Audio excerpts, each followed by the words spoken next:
ಬೆಂಗಳೂರು ಫಸ್ಟ್ಗೆ ಮತ್ತೊಮ್ಮೆ ಸ್ವಾಗತ. ದಿನ ಬೆಳಗಾದ್ರೆ ಸಾಕು ಹಾಲು ಕೊಳ್ಳೋಕೆ ಹೋದ್ರೆ ಮಾರಾಟಗಾರರ ಜೊತೆ ಜಗಳ, 50 ಪೈಸೆ ಚಿಲ್ಲರೆಗಾಗಿ ಜಟಾಪಟಿಯೇ ನಡೆದು ಹೋಗುತ್ತೆ. ಆದ್ರೆ ಮುಂದೆ ಆ ಸಮಸ್ಯೆ ಇರೋದಿಲ್ಲ. ಚಿಲ್ಲರೆ ಸಮಸ್ಯೆ ಬಗೆಹರಿಸೋಕೆ ಕೆಎಂಎಫ್ ಹೊಸ ಪ್ಲಾನ್ ಮಾಡಿದೆ.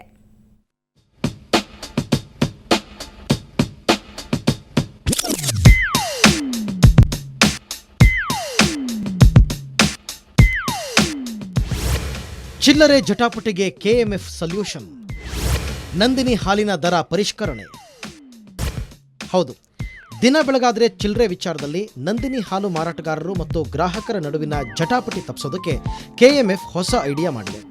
ಅಲ್ಪ ಪ್ರಮಾಣದಲ್ಲಿ ಹಾಲಿನ ದರ ಹೆಚ್ಚಳ ಮಾಡಿ ಅದೇ ಮೌಲ್ಯದ ಹಾಲಿನ ಪ್ರಮಾಣವನ್ನು ಹೆಚ್ಚಿಸುವ ಮೂಲಕ ಚಿಲ್ಲರೆ ಸಮಸ್ಯೆಗೆ ಬ್ರೇಕ್ ಹಾಕೋದಕ್ಕೆ ಮುಂದಾಗಿದೆ. ಪರಿಷ್ಕೃತ ದರ ಜೂನ್ 1ರಿಂದ ಜಾರಿಗೆ ಬರಲಿದೆ. ಸದ್ಯ ಕಾಲು ಲೀಟರ್ ಹಾಲಿಗೆ ₹7.50 ನೀಡಬೇಕಿದೆ. ಇದೀಗ ಕಾಲು ಲೀಟರ್ ಹಾಲಿನ ಪ್ರಮಾಣದಲ್ಲಿ 20 ಮಿಲಿ ಹೆಚ್ಚಿಸಲಾಗಿದ್ದು ಪರಿಷ್ಕೃತ ದರ ₹8 ಆಗಿದೆ.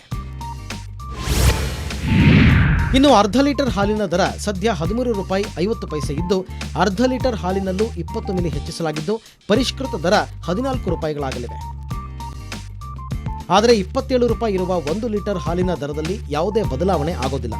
ಕೆಎಂಎಫ್ನ ಈ ಕ್ರಮಕ್ಕೆ ಗ್ರಾಹಕರು ಸಹ ಖುಷಿಯಾಗಿದ್ದಾರೆ. 20 ml ಮಿಲ್ಕ್ ಕೊಡೋದ್ರಿಂದ ಎಷ್ಟೋ ಜನಗಳಿಗೆ ಯೂಸ್ ಆಗುತ್ತೆ. ಯಾಕಂದರೆ $7.50 ಇಲ್ಲ ₹8 ಮಾಡಿಬಿಟ್ಟು ಅಷ್ಟೇ $2.50 ಕೊಡೋದ್ರಿಂದ ಏನೂ ಯೂಸ್ ಆಗ್ತಿರಲಿಲ್ಲ. ಜನನೂ ಜಾಸ್ತಿ ಬರ್ತಾ ಇರ್ತಾರೆ, ಮನೆಗೆ ಹೋಗೋದು ಬರೋದು, ಡೈಲಿ ಜಗಳ ಕಮ್ಮಿ ಆಗುತ್ತೆ. ಮೇಯ್ನಾಗಿ 50 ಪೈಸಾಗೆ ನಾವು ನಿಂತ್ಕೊತೀವಿ, ಇಲ್ಲಾಂದ್ರೆ ಅದಕ್ಕೆ ಬ್ಯಾಲೆನ್ಸ್ ಇಡಬೇಕಾಗುತ್ತೆ. ನೆಕ್ಸ್ಟ್ ₹1 ಮಾಡಬೇಕು ಅದಕ್ಕೆ. ಸೊ ಹಂಗಾಗಿ ಪರವಾಗಿಲ್ಲ. This opinion is very good.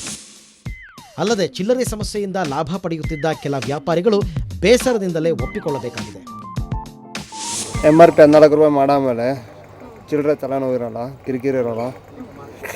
Customer ಬಂದಾಗ ಅವ್ರು ಚೇಂಜ್ ಕರೆಕ್ಟಾಗಿ ಕೊಡೋಕ್ಕಾಗತ್ತೆ. 13.5 ಅವ್ರು ಚೇಂಜ್ ಕರೆಕ್ಟಾಗಿ ಕೊಡೋಕ್ಕಾಗಲ್ಲ, 50 ಪೈಸೆ ಸಿಗೋಲ್ಲ. 13 ಅಂದರೆ ₹20 ಕೊಡ್ತಾರೆ, 6.5 ಚೇಂಜ್ ಕೊಡೋಕ್ಕಾಗಲ್ಲ. ಚೇಂಜ್ ಇಲ್ಲ, ಬಿಸ್ಕೆಟ್ ಅದು ತೊಗೊಳ್ಳಿ ಅಂದರೆ ಅವ್ರು ತೊಗೊಳಲ್ಲ. ನಾಳೆ ಒಂದು ಚೇಂಜ್ ತೊಗೊತೀನಿ ಅಂತಾರೆ, ನಾಳೆನೂ ಸೇಮ್ ಅದೇ ಪ್ರಾಬ್ಲಮ್ ಆಗುತ್ತೆ. ಒಟ್ಟಿನಲ್ಲಿ ನಂದಿನಿ ಹಾಲಿನ ದರ ಪರಿಷ್ಕರಣೆಯಿಂದ ಗ್ರಾಹಕ ಹಾಗೂ ಮಾರಾಟಗಾರರ ನಡುವಿನ ಜಟಾಪಟಿಗೆ ಕೆಎಂಎಫ್ ಬ್ರೇಕ್ ಹಾಕಿದೆ. ಬೆಂಗಳೂರಿನಿಂದ ಕ್ಯಾಮರಾಮನ್ ವಿನೋದ್ ಜೊತೆಗೆ ನಂದಿನಿ, ಸುವರ್ಣ ನ್ಯೂಸ್. ಮಕ್ಕಳು ಆಟ ಆಡ್ತಾ 4 ಕಾಯಿನ್ ನುಂಗೋದು, ಚಾಕ್ ಪೀಸ್ ಮೂಗೊಳಗೆ ಹಾಕಿಕೊಳ್ಳೋದನ್ನ ಕೇಳಿರ್ತೀರಾ. ಆದರೆ ಫೀಡಿಂಗ್ ಬಾಟಲ್ ನುಂಗೋದು ಎಲ್ಲಾದರೂ ಕೇಳಿದ್ದೀರಾ? ಅದಷ್ಟೇ ಅಲ್ಲ, ನಾವಿಲ್ಲಿ ತೋರಿಸೋ ವಸ್ತುಗಳೆಲ್ಲ ಮನುಷ್ಯನ ಹೊಟ್ಟೆಯೊಳಗೆ ಇದ್ದದ್ದು.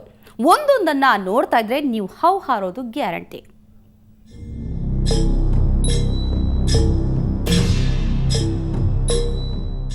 ನಾಣ್ಯಗಳು, ಪೆನ್, ಪೆನ್ಸಿಲ್, ಪುಟ್ಟ ಬ್ಯಾಟರಿ ಶೆಲ್, ಹೇರ್ ಕ್ಲಿಪ್, ಬಳೆಯ ಚೂರು, ಗೋಲಿ, ಏನುಂಟು ಏನಿಲ್ಲ. ಇದೆಲ್ಲ ಗುಜರಿ ಅಂಗಡಿ ಸರುಕಲ್ಲ, ಮನುಷ್ಯನ ದೇಹದೊಳಗೆ ಸಿಕ್ಕ ವಸ್ತುಗಳು. ಹೌದು, ಬೆಂಗಳೂರಿನ MS ರಾಮಯ್ಯ ಆಸ್ಪತ್ರೆಯಲ್ಲಿ ರೋಗಿಗಳ ದೇಹದೊಳಗೆ ಸಿಕ್ಕ ಇಂತಹ ವಸ್ತುಗಳನ್ನ ಪ್ರದರ್ಶನಕ್ಕಿಡಲಾಗಿದೆ. ಚಿಕ್ಕ ಮಕ್ಕಳು ಹೀಗೆ ಪುಟ್ಟ ಪುಟ್ಟ ವಸ್ತುಗಳನ್ನು ನುಂಗಿದ್ರೆ ವೃದ್ಧರು ತಮ್ಮ ಹಲ್ಲಿನ ಸೆಟ್ಟನೆ ನುಂಗುವುದು ಮಾಮೂಲಿಯಂತೆ.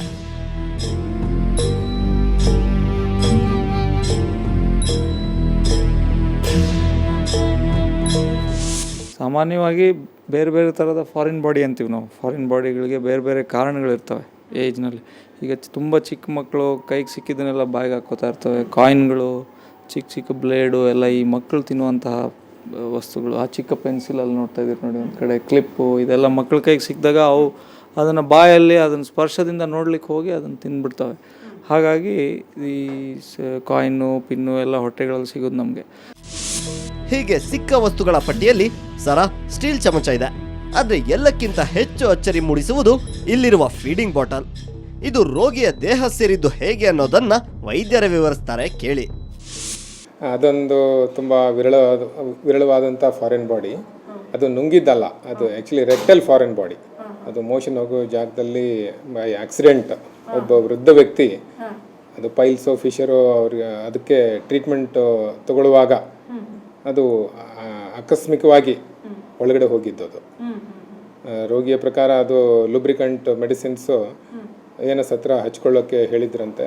ಅದು ಹಚ್ಕೋತಾ ಇದ್ದ, ಬೈ ಆಕ್ಸಿಡೆಂಟ್ ಮೂಮೆಂಟಲ್ಲಿ ಒಳಗಡೆ ಹೋಯ್ತು ಅಂತ ಅವ್ರ ವರ್ಷನ್. ದೇಹದೊಳಗೆ ಯಾವುದಾದ್ರೂ ಹೊರಗಿನ ವಸ್ತು ಹೋಗಿದ್ರೆ ಬಾಳೆಹಣ್ಣು, ಮುದ್ದೆ ಮೊದಲಾದವನ್ನು ತಿನ್ನೋದ್ರಿಂದ ಅದು ಹೊಗೆ ಹೋಗುತ್ತೆ ಅನ್ನೋದು ತಪ್ಪು ಕಲ್ಪನೆ. ಬೇರೆ ಆಹಾರ ತಿನ್ನುವುದರಿಂದ ಆ ವಸ್ತುವನ್ನು ಹೊರತೆಗೆಯುವುದು ವೈದ್ಯರಿಗೆ ಕಷ್ಟವಾಗುತ್ತದೆ. ನುಂಗಿದ ವಸ್ತು ಚೂಪಾಗಿಲ್ಲದಿದ್ರೆ ತಕ್ಷಣಕ್ಕೆ ಯಾವುದೇ ಅಪಾಯವಿರುವುದಿಲ್ಲ. ಆದರೆ ತಕ್ಷಣ ವೈದ್ಯರನ್ನು ಸಂಪರ್ಕಿಸಬೇಕು. ಇಲ್ಲಿರುವ ವಸ್ತುಗಳಲ್ಲದೆ ಬಂಗಾರ ಸರ, ಬೆಳ್ಳಿ ಗೆಜ್ಜೆ, ವಜ್ರದ ಹರಳು ಹೀಗೆಲ್ಲ ಸಿಕ್ಕಿವೆಯಾದ್ರೂ ಅದನ್ನು ಮಾಲೀಕರಿಗೆ ಹಿಂದಿರುಗಿಸಿರುವ ಕಾರಣ ಇಲ್ಲಿ ಪ್ರದರ್ಶನಕ್ಕಿಡಲಾಗಿಲ್ಲ. ಯಾವುದೇ ವಸ್ತು ದೇಹದೊಳಗೆ ಹೋದ್ರೆ ಸ್ವಯಂ ಚಿಕಿತ್ಸೆ ಮಾಡಿಕೊಳ್ಳುವುದಕ್ಕಿಂತ ತಕ್ಷಣ ಆಸ್ಪತ್ರೆಗೆ ಬನ್ನಿ ಎನ್ನುವ ಸಂದೇಶ ಸಾರುವುದೇ ಈ ಪ್ರದರ್ಶನದ ಉದ್ದೇಶ. ಬೆಂಗಳೂರಿನಿಂದ ಕ್ಯಾಮರಾಮನ್ ಸುರೇಶ್ ಜೊತೆ ರಜನಿ ಎಂಜೆ, ಸುವರ್ಣ ನ್ಯೂಸ್. ವಿಧಾನಸಭೆಯಲ್ಲಿ ಮರಾಠಿಯಲ್ಲಿ ಪ್ರಮಾಣ ವಚನ ಸ್ವೀಕರಿಸಿದ ಎಂಇಎಸ್ ಶಾಸಕರ ನಿಲುವು ಖಂಡಿಸಿ ಕರ್ನಾಟಕ ರಕ್ಷಣಾ ವೇದಿಕೆ ಕಾರ್ಯಕರ್ತರು ಪ್ರತಿಭಟನೆ ನಡೆಸಿದರು. ಕರವೇ ಅಧ್ಯಕ್ಷ ನಾರಾಯಣಗೌಡ ನೇತೃತ್ವದಲ್ಲಿ ಮೈಸೂರು ಬ್ಯಾಂಕ್ ಸರ್ಕಲ್ನಲ್ಲಿ ಪ್ರತಿಭಟಿಸಿದ ಕಾರ್ಯಕರ್ತರು ಎಂಇಎಸ್ ಶಾಸಕರ ಪ್ರತಿಕೃತಿ ದಹಿಸಿದರು. ಕರ್ನಾಟಕದಲ್ಲಿ ಎಂಇಎಸ್ ಸಂಘಟನೆ ನಿಷೇಧಿಸಬೇಕು ಅಂತ ಆಗ್ರಹಿಸಿದ ನಾರಾಯಣಗೌಡರು ಮತ್ತೆ ಕನ್ನಡದಲ್ಲೇ ಪ್ರಮಾಣ ವಚನ ಸ್ವೀಕರಿಸದೇ ಇದ್ರೆ ತಕ್ಕ ಪಾಠ ಕಲಿಸುವುದಾಗಿ ಎಚ್ಚರಿಕೆ ನೀಡಿದರು.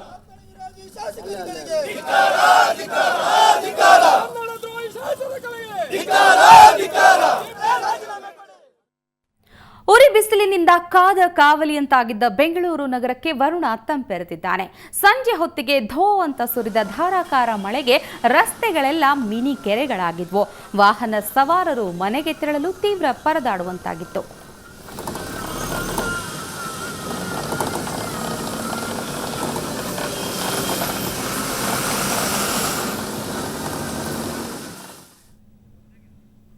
ರಾಜ್ಯದಲ್ಲಿ ಆಡಳಿತ ಚುಕ್ಕಾಣಿ ಹಿಡಿದಿರುವ ಕಾಂಗ್ರೆಸ್ ಪಕ್ಷ ನಾಳೆ ಕೆಪಿಸಿಸಿ ಕಚೇರಿಯಲ್ಲಿ ಅಭಿನಂದನಾ ಕಾರ್ಯಕ್ರಮ ಆಯೋಜಿಸಿದೆ. ಕಾರ್ಯಕ್ರಮದಲ್ಲಿ ಸಿಎಂ ಸಿದ್ದರಾಮಯ್ಯ, ಕೆಪಿಸಿಸಿ ಅಧ್ಯಕ್ಷ ಜಿ ಪರಮೇಶ್ವರ್ ಅವರಿಗೆ ಸನ್ಮಾನ ಮಾಡಲಾಗುವುದು. ಸಂಜೆ 4 ಗಂಟೆಗೆ ನಡೆಯುವ ಕಾರ್ಯಕ್ರಮದಲ್ಲಿ ರಾಷ್ಟ್ರೀಯ ಮುಖಂಡ ಆಸ್ಕರ್ ಫರ್ನಾಂಡಿಸ್ ಭಾಗವಹಿಸಲಿದ್ದಾರೆ.